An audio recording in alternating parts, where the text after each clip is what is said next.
আসসালামু আলাইকুম। আশা করি আপনারা সবাই ভালো আছেন। আমি বি ক্যাটাগরির স্টক নিয়ে একটু কথা বলতে চাচ্ছি। যেহেতু রানিং স্টক এই মুহূর্তে মার্কেটের বি ক্যাটাগরি এবং জেড ক্যাটাগরি।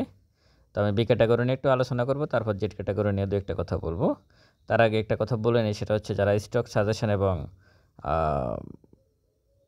পোর্টফোলিও ম্যানেজ করতে চাচ্ছেন, ডেসক্রিপশন বক্সে নাম্বার দেওয়া আছে। বিস্তারিত তথ্যের জন্য যোগাযোগ করতে পারেন।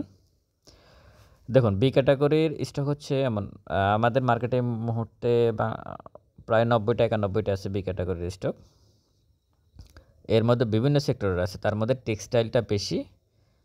Textile, pharmaceuticals, fuel and power সেক্টরের আছে কয়েকটা, ইঞ্জিনিয়ারিংয়ের আছে কয়েকটা। সব কিছু মিলাই বি ক্যাটাগরির অনেকগুলো শেয়ার। বি ক্যাটাগরির শেয়ারটা হচ্ছে মূলত ১% থেকে ৯% যারা ডিভিডেন্ড দিচ্ছে তারাই মূলত বি ক্যাটাগরিতে থাকে। 10% যারা ক্যাশ বা স্টক দিচ্ছে তারাই মূলত আপনার এই ক্যাটাগরিতে থাকে। মানে 10% ডিভিডেন্ড দিলে সে এ ক্যাটাগরি, আর 10%-এর নিচে আসলে সে বি ক্যাটাগরি। তো এই দিক বিবেচনা করে যারা বি ক্যাটাগরি শেয়ারে এন্ট্রি নেন, ওনারা মূলত ডিভিডেন্ডকে কেন্দ্র করে এন্ট্রি নেন না। ওনারা খুব দ্রুত একটা প্রফিট ক্যাপিটাল গেইন পাওয়ার জন্য মূলত এন্ট্রি নেন।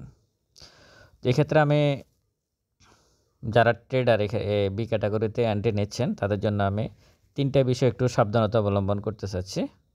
প্রথম হচ্ছে, আপনারা টেনে শেয়ার কিনবেন না। দেখা গেছে একটা বি ক্যাটাগরির একটা স্টক খুব দ্রুত 3%, 4% বেড়ে যাচ্ছে, 5% বাড়তেছে, আপনারা তখন এন্ট্রি নিচ্ছেন।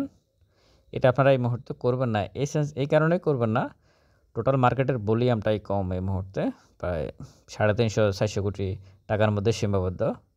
সুতরাং আপনি খুব দ্রুত আসলে শেয়ারটা বাড়তেছে, অনেকদিন বসে থাকার পরে আপনি ওখানে এন্ট্রি নিলে আবার শেয়ারটা কিন্তু নিচে চলে আসতেছে। গত 1.5-2 মাসে যারা লস করছে তারা এই কারণে বেশি লস করছে বি ক্যাটাগরি বা জেড ক্যাটাগরির স্টকে, যে টেনে টেনে শেয়ার কিনছেন, যার কারণে শেয়ারটা ঘুরে ফিরে আগের জায়গায় চলে আসছে, যার কারণে লসটা হয়ে গেছে। তো সুতরাং আপনারা টেনে শেয়ার কিনবেন না। দ্বিতীয় যে বিষয়টা আপনারা দেখবেন সেটা হচ্ছে, বি ক্যাটাগরির শেয়ারগুলোতে ইপিএসটা দেখবেন আপনারা। নেট অপারেটিং ক্যাশ ফ্লো এখানে এত ইম্পর্টেন্ট বিষয় না। নেট অপারেটিং ক্যাশ ফ্লো মানে সে ডিভিডেন্ড দিতে পারতেছে না বিধায় তো সে বি ক্যাটাগরিতে। সুতরাং এখানে নেট অপারেটিং ক্যাশ ফ্লোটা ইম্পর্টেন্ট বিষয় না, এখানে ইপিএসটা ইম্পর্টেন্ট বিষয় বি ক্যাটাগরির শেয়ারে। বিগত বছরের তুলনায় যদি বি ক্যাটাগরির স্টকের ইপিএসটা পজিটিভ থাকে গত বছরের তুলনায়, এবং তার শেয়ারের প্রাইস যদি, এখন তো অনেক কম, তারপরে ইমিডিয়েট সাপোর্ট জোনে যদি থাকে, দেখা গেছে আজ থেকে 1-1.5 মাস 2 মাস আগে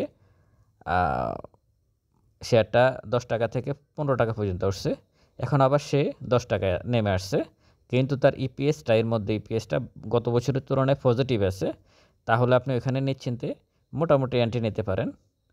এন্ট্রি নিয়ে আপনারা ওখান থেকে একটা প্রফিট গেইন করার সম্ভাবনা বেশি থাকে। তবে এক্ষেত্রে আপনাদেরকে একটা জিনিস সাবধানতা অবলম্বন করতে, সমস্ত টাকা দিয়ে স্টক কেনা যাবে না, এটা করা যাবে না। সমস্ত টাকা দিয়ে বি ক্যাটাগরি স্টক কেনা যাবে না, আপনাদেরকে হাতে টাকা রাখতেই হবে। এটা সব শেয়ারের ক্ষেত্রেই। আরেকটা বিষয় হচ্ছে, আপনারা খুব দ্রুত এখান থেকে প্রফিট করার চেষ্টা করবেন না। কোনো শেয়ার থেকে দ্রুত প্রফিট হয় না, সময় দিতে হবেই। আরও যেহেতু মার্কেটে এখন মুহূর্তে ভলিউম নাই, আপনারা যেহেতু ভলিউমে হচ্ছে না মার্কেটে কোনো, সুতরাং এক্ষেত্রে 3-4%, 5%, মানে বিষয়টা হচ্ছে আপনার যদি প্রফিট থাকে প্রফিট টেক করুন, একেবারে সহজ কথা। মানে আপনার পোর্টফোলিও শেয়ারে প্রফিট, ন্যূনতম প্রফিট আছে, প্রফিট টেক করে নেন। হওয়ার কিছু নয়, অরিট হওয়ার কিছু নয়, কারণ ওই শেয়ারটা, ওই কী বলে, স্টকটা আবারও আগের জায়গায় চলে আসবে। ওই স্টকটা আগের জায়গায় চলে আসবে, এই কারণে আসবে টোটাল ভলিউমটাই কম মার্কেটের। সুতরাং আপনারা মানে টেনে শেয়ার কিনবেন না, ইপিএস দেখে শেয়ার কিনবেন। আর আপনারা একটু সাবধানতা অবলম্বন করবেন যে সমস্ত টাকা দিয়ে বি ক্যাটাগরির স্টক এন্ট্রি নেবেন না। আপনার কাছে যদি 1 লক্ষ টাকা থাকে বা 10 লক্ষ টাকা থাকে, যাই থাকুক, আপনি 40% বা 50% টাকা একটা শেয়ারে দিতে পারেন। বাকি টাকা আপনার হাতে রাখতে হবে, কারণ এই ধরনের শেয়ার হচ্ছে ট্রেডিং শেয়ার, এটা যে কখন কী আচরণ করবে আপনি কিছুই বুঝতে পারবেন না। আর অবশ্যই ইন্ডেক্সের সাথে একটু মিল থাকতেই হবে। ইন্ডেক্স এখন ঘুরতেছে 5100 থেকে 5210-20 এর মধ্যে ঘুরতেছে, 150 পয়েন্টের 200 পয়েন্টের মধ্যে ঘুরতেছে। যখন ইন্ডেক্স নিচে চলে আসবে আপনি ইন্ডেক্সের দিকে খেয়াল করে এন্ট্রি নেন। এই ধরনের শেয়ারে ইন্ডেক্সে কেন্দ্র করেও বি ক্যাটাগরি কিছু শেয়ার আছে পড়ে থাকে। ইন্ডেক্স পড়ছে, শেয়ারটাও পড়ছে, আবার ইন্ডেক্স বাড়ছে, শেয়ারটাও বাড়ছে, এরকম কিছু স্টক আছে এই মার্কেটে, বি ক্যাটাগরিতে আছে। তো সুতরাং ওই ধরনের শেয়ার আপনি এন্ট্রি নিতে পারেন এবং ছোটোখাটো প্রফিট হলে প্রফিট টেক করে নেবেন। আপনি কোনো না কোনো শেয়ার পাবেন, এখানে 400 শেয়ার আছে, কোনো না কোনো শেয়ার আপনি আসলে পাবেন। তবে ইন্ডেক্সের দিকে আপনাদেরকে খেয়াল রাখতেই হবে।